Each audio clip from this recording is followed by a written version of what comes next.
కదా రైస్ తెచ్చాం.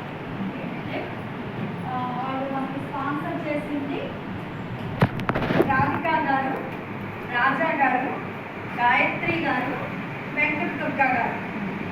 రాధికా గారు, రాజా గారు, గాయత్రి గారు, వెంకట దుర్గా గారు.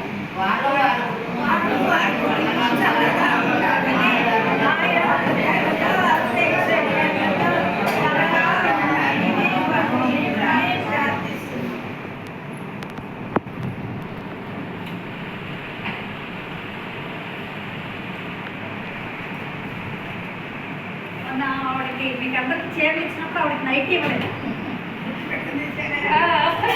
మర్చిపోయాను నేను. అమ్మ ఇదిగో నైట్ నీకు మనం ఇవ్వలేదు కదా, అందరికి చీరలు ఇచ్చినప్పుడు నీకు ఓకేనా? బాగున్నారమ్మా, అందరూ బాగున్నారు.